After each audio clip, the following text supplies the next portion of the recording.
Have you ever heard someone claim there's a forbidden Bible locked away in Africa, a Bible so complete, so ancient that the rest of Christianity had to ban it? It's a perfect internet story. Secret councils, hidden books, dangerous truths, a sacred text kept behind monastery walls while the world reads a watered-down version. And the name at the center of that myth is almost always the same: the Ethiopian Bible. But here's the real question. If Ethiopia truly has a Bible with more books, is that proof something was stolen from everyone else? Or is it proof that Christianity was never as uniform as we like to pretend? Because once you step into Ethiopia's Christian tradition, older than many European nations, shaped by its own languages, politics, and manuscript culture, you realize the banned Bible narrative isn't just shaky. It's backwards. And if you want more stories where history feels like a sealed archive and we go in together, subscribe to Shadowed Truths. This is exactly what we do here: myths, manuscripts, and the parts of the past most people only skim.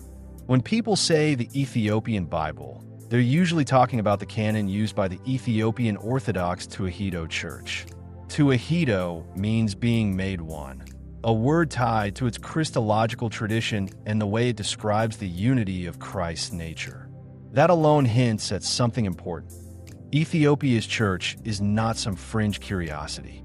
It's a major, ancient Christian tradition with deep roots. Christianity reached the kingdom of Aksum early. Many historians place Ethiopia's official conversion in the 4th century, often associated with King Ezana and a figure named Frumentius. Aksum wasn't isolated. It was a power connected to Red Sea trade, interacting with the wider Mediterranean world. So Ethiopia's Christian story doesn't begin in a medieval shadow. It begins in the same broad era when Christianity itself was still defining what it was. And that matters for one reason. In those early centuries, Christian communities did not all share one finalized, universally agreed table of contents called the Bible. If that surprises you, you're already feeling the ground shift. And if you like that feeling, subscribe to Shadowed Truths, because we specialize in the moments where certainty starts cracking and the real history shows through. In the modern West, many people grow up assuming the Bible is a fixed object. 66 books if you're Protestant, 73 if you're Catholic, and something similar if you've encountered other traditions. But those numbers aren't laws of nature. They are the result of long historical processes: translation, liturgy, theology, copying, debate, and eventually standardization. Ethiopia followed a different path through that process. The Ethiopian Orthodox tradition is often described as having an 81-book canon, and the number itself has become fuel for viral claims. It's the original Bible. It contains books the Vatican banned. It proves the church hid the truth. But take a breath and ask a simple question. If a tradition has more books, does that automatically mean everyone else lost books? Or does it mean that one tradition kept texts that others gradually stopped treating as canonical? Because those are not the same thing. And when you examine how canon formation actually happened, the second explanation is usually far more plausible.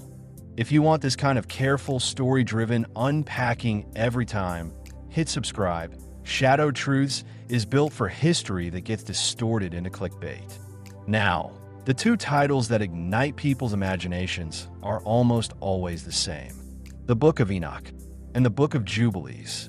In most Western churches today, Enoch and Jubilees are labeled apocryphal, which many people interpret as fake, forbidden, or made up.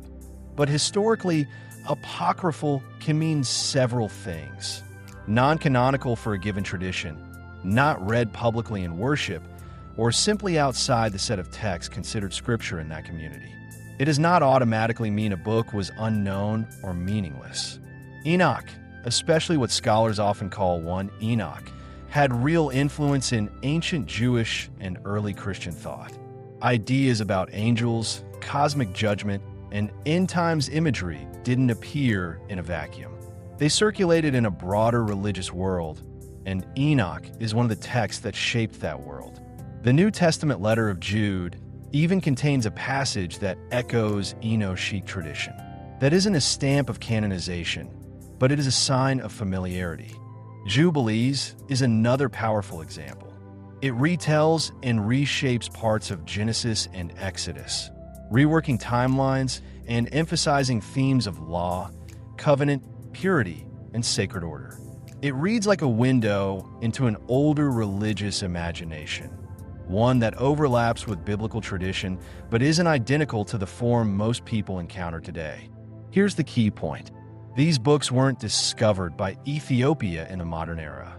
Ethiopia preserved them within its tradition.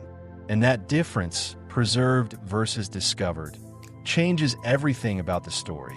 If that single distinction just rewired the whole narrative for you, subscribe to Shadowed Truths. We chase the kind of details that flip a myth inside out. So why do people insist the Ethiopian Bible was banned? Because banned implies there was one global authority that had the power to delete books from everyone's Bible at once. And the internet loves one specific villain for that, the Council of Nicaea. You've probably heard it before. In 325 AD, the story goes, church leaders gathered at Nicaea and decided which books would go into the Bible, then burned the rest. It's dramatic, it's clean, and it's not how Nicaea worked. The Council of Nicaea was primarily about doctrine, especially disputes over the nature of Christ, and about the attempt to unify church practice within an empire that suddenly cared very deeply about religious cohesion. Nicaea didn't sit down and finalize the New Testament canon the way a modern committee finalizes a textbook. Canon formation was slower, messier, and regional. Different communities used different collections of texts. Over time, certain writings gained broad authority because they were widely read, copied, used in worship, and connected to apostolic tradition in the minds of believers. Other writings remained local, controversial, or valued, but not treated as scripture. That's not a conspiracy. That's history operating in real time. And Ethiopia was part of that early Christian world, but not a passive branch waiting for Rome to hand it a finished product. If you're tired of one-sentence myths and you want the full timeline, subscribe to Shadowed Truths. We don't do easy answers. We do the answers that survive scrutiny. Now, let's talk about what really shapes a canon in practice. Not just theology, but material reality. Language, copying, and the sheer gravitational force of printing. Ethiopia's sacred language for much of its manuscript tradition is Guizi. Guizi is no longer a daily spoken language the way English is, but it remains central to Ethiopian liturgy and written tradition. And this matters because texts live or die by being copied. In a manuscript culture, if a community continues copying a text, reading it, preaching from it, and weaving it into worship, that text becomes part of the community's spiritual bloodstream. Over generations, that practice creates authority. But in regions where the same text is copied less, taught less, or debated more, it may drift to the margins, even if it was once familiar. Then, centuries later, printing enters the story. Printing standardizes. It locks in editions. It turns regional practice into global habit. And because European languages and colonial-era education systems became globally dominant, the Western Bible, especially the Protestant 66-book model, became the default Bible in the minds of millions. Not because someone banned the Ethiopian canon, but because the West outprinted the rest of the world. If you want more of these hidden in plain sight mechanisms that reshape history without secret meetings, subscribe to Shadowed Truths. At this point, you might be thinking, fine, maybe it wasn't banned, but why is the Ethiopian canon so different? Here's where we have to be precise. Ethiopia's canon is not simply the Western Bible plus a few extras. Some of the additional books are familiar in name, but not identical in content to texts other Christians know. A perfect example is what's often called Maccabean. Online posts frequently treat Ethiopian Maccabean as if it's the same as 1 and 2 Maccabees found in some other traditions. But Ethiopian Maccabean is not simply a direct duplicate of the Greek Maccabean literature under a new spelling. It is part of Ethiopia's own scriptural and literary landscape. This kind of confusion is how misinformation spreads. People compare lists, assume identical titles mean identical texts, and then build a narrative about missing books when the reality is more complicated. And complication is not a flaw. It's the real shape of religious history. If you like history that's allowed to be complicated, subscribe. ShadowedTruths is where we make complexity understandable without flattening it into nonsense. Now, we also need to address a claim that appears constantly. The Ethiopian Bible is the oldest Bible in the world. That statement is usually too broad to be accurate because it depends on what you mean by oldest. Oldest complete Bible manuscript, oldest biblical text, oldest continuous tradition, oldest illuminated gospel book. These are different questions, and they have different answers. What can be said with confidence is that Ethiopia preserves extraordinarily early Christian manuscripts and a deeply significant manuscript culture. A famous example often discussed is the Garima Gospels, illuminated gospel manuscripts associated with a monastery tradition and dated by scientific testing to an early period in Christian history. The precise framing can get exaggerated online, but the core point stands. Ethiopian manuscripts are not late curiosities. They are early witnesses, and they matter. So when someone tells you Ethiopia has nothing to contribute to the history of the Bible, understand what they're really saying. They haven't looked. And when someone tells you Ethiopia's Bible proves the church hid the truth, understand what they're really doing. They're turning genuine historical uniqueness into a thriller plot. If you want the difference between uniqueness and conspiracy laid out clearly every time, subscribe to ShadowedTruths. That's the channel's whole identity. Now let's enter the darker, more emotionally loaded part of the myth. Because banned doesn't just mean excluded. It means feared. And people don't circulate this story because they care about canon lists. They circulate it because they want the Ethiopian Bible to function like a key, unlocking something dangerous. So what do Enoch and Jubilees actually contain that makes people talk like that? Enoch is filled with cosmic imagery, visions, angelic beings, judgment, a sense that the universe has layers and watchers and hidden courts. It includes traditions about fallen angels and the corruption of humanity that feel, to modern readers, like mythology. And because it's vivid, because it's strange, people assume it must have been suppressed. But here's the hard truth. The West did not forget Enoch because it was too hot to handle. Many traditions simply did not treat it as scripture in the long run. Some valued it, some debated it, some used it as a source of ideas, and some pushed it to the margins.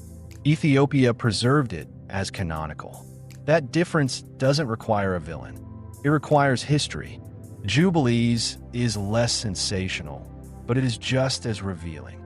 It shows how ancient religious communities reread their own origins, reshaping stories to emphasize holiness, order, and divine timing. It doesn't read like a modern novel. It reads like a world building its memory. And if you're hearing me describe these books, and you're thinking, why wasn't I taught that Christianity had this broader textual world? Subscribe to ShadowedTruths, because that question is the beginning of real historical literacy. Now, a responsible approach has to admit something else. Power did influence religious boundaries. Empires wanted unity. Bishops argued over authority.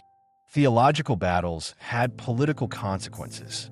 But acknowledging power is not the same as claiming a single centralized censorship event that deleted books worldwide. The formation of biblical canons, plural, not singular, was shaped by real human forces over centuries. And those forces weren't uniform across regions. Ethiopia's geographic position, political history, and ecclesiastical ties meant it wasn't always moving in lockstep with Latin Western Christianity or the Greek-speaking Byzantine world. It had relationships, influences, and periods of isolation. And in that shifting terrain, its canon developed with its own momentum. That's why the Ethiopian Bible can feel like it comes from a parallel timeline. Not because it's alien, but because Christianity itself is older and broader than the narrow slice many modern people have inherited. If you want to keep traveling down these parallel timelines, subscribe to Shadowed Truths. We're not here to shock you. We're here to show you what the record actually suggests. At this stage, another idea often appears. Ethiopia was never colonized, so it preserved the true Bible. This is where we need to be careful with slogans. Ethiopia did resist colonial domination in a way that became globally famous, especially after the Battle of Adwa in 1896, where Ethiopian forces defeated an invading Italian army. That victory matters historically and symbolically. But it's also true that Italy invaded Ethiopia again in the 1930s and occupied the country for several years. So, never colonized is a simplification, even if Ethiopia's long-term sovereignty stands out sharply in African history. The point isn't to nitpick. The point is that myths grow best in simplified soil. And the Ethiopian Bible myth is the same. It thrives when you compress a complex story into a slogan. They kept the real Bible because no one conquered them. Reality is more interesting. Ethiopia preserved a distinctive canon because its religious and manuscript traditions were continuous and internally authoritative, not because it stood outside history. If you want history that's strong enough to survive nuance, subscribe to Shadowed Truths. Now let's pull back and ask a broader question. What is a Bible really? Not in theology, but in lived history. For most of human Christian history, the Bible was not a single bound volume you could buy at a store. It was a set of texts, often separate manuscripts, copied by hand, stored in churches, read aloud, memorized, interpreted, and sometimes combined into larger collections depending on resources. When you imagine medieval Europe, you imagine monastery scriptoria. Ethiopia had its own versions of that world. Monastic communities preserving texts, producing manuscripts, and sustaining religious life across centuries. And manuscripts don't just preserve words. They preserve choices. What gets copied is what gets treated as essential. What gets read publicly becomes what feels like scripture. What gets taught to children becomes what defines identity. Canon is not only a theological decree. It's a lived habit repeated for 1,000 years. That's why it is misleading to ask, who banned the Ethiopian Bible? No one banned it. Most people simply never encountered it. And the reason most people never encountered it is not a dramatic secret. It's language barriers, geography, political history, and the dominance of European publishing. If that makes you rethink what hidden really means, subscribe. Shadowed Truths is where we turn hidden into historically explainable. Now, you might still be wondering something even more personal. If Ethiopia has more books, should those books be in everyone's Bible? That question crosses from history into faith, and different traditions answer it differently. But historically, it's important to recognize that the Bible has never been one universally identical object across all Christianity. There are shared cores, especially the four Gospels, but the edges differ, and those edges reveal how communities understood authority. Ethiopia's broader canon doesn't automatically invalidate other canons. It testifies to a different line of continuity. And that's why the Ethiopian Bible is not a weapon that proves someone else is lying. It's a witness that the early Christian world was more diverse than modern packaging suggests. And if you're someone who wants to explore that diversity without being manipulated by conspiracy narratives, subscribe to Shadowed Truths. That's the balance we aim for. Mystery without misinformation. Now let's talk about the atmosphere that surrounds Ethiopian Christianity, because it adds fuel to the myth. Ethiopia has ancient churches carved into rock, like the famous complex at Lalibela. It has monastic traditions tied to mountains and remote sanctuaries. It has sacred objects and stories that outsiders often describe with a mix of awe and speculation. And yes, there are Ethiopian claims and traditions that stretch beyond what can be proven in a strict historical sense. One of the most famous is the national epic tradition connecting Ethiopia to Solomon and the Queen of Sheba, preserved in works like the Kebra Nagast. Some people treat that story as literal history. Others treat it as a foundational narrative, an identity text that expresses how a culture understands itself. Historians debate the boundaries between tradition and verifiable record here, because the evidence is complex and not always conclusive. But notice what the internet does. It takes a powerful cultural tradition and turns it into proof of a hidden global plot. That move is not respectful to Ethiopia, and it's not good history. Good history can honor the power of tradition while still distinguishing between what is documented, what is likely, and what is believed. That's what we try to do on Shadowed Truths. So if you want more stories that treat ancient cultures as real and complex, not as props for conspiracy, subscribe. Now, let's return to the central claim one last time and dismantle it properly. Was the Ethiopian Bible banned? If banned, means a global authority suppressed it? No. Was it different? Yes. Was it hidden?